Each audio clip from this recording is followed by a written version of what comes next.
Major general retired Fazle আকবর।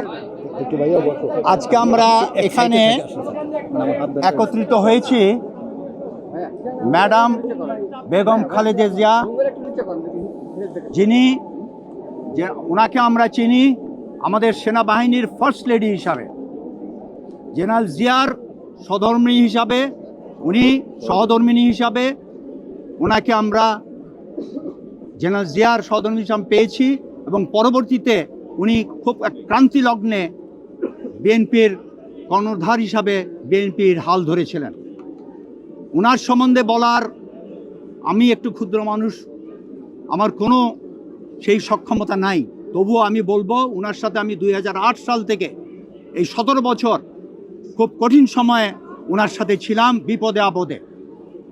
আমরা ওনার আপোষহীন নেতৃত্ব, বিশেষ করে দুইটি বিষয়, সার্বভৌমত্ব রক্ষা এবং ইসলামিক মতলবোধে গণতান্ত্রিক একটা সমাজ গড়ে তোলা।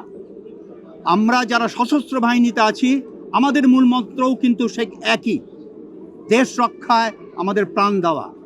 ওনার কাছে আমরা যেই প্রেরণা পেয়েছি, যেই সাহস পেয়েছি, সেই সাহস নিয়েই আমরা বলতে চাই, আমরা এখানে যারা সশস্ত্র বাহিনীর রিটায়ার্ড অফিসার আছি, এখন বর্তমান চেয়ারম্যান তারেক রহমানকে আমরা সেই কার্যক্রমে আমরা ওনাকে সহায়তা করতে চাই দেশ গড়ার।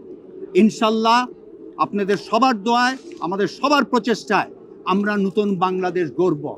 বাংলাদেশ ফার্স্ট, সবার আগে বাংলাদেশ, এবং সবার আগে আমাদের এই ম্যাপ এবং পতাকাকে সুরক্ষার দায়িত্বে আমরা সবাই নিয়োজিত ইনশাল্লাহ। আজকে এই মুহূর্তে আমরা বেগম খালেদা জিয়া এবং জেনারেল জিয়া দুইজনের কবরে আমরা আজকে মোনাজাত করতে এসেছি।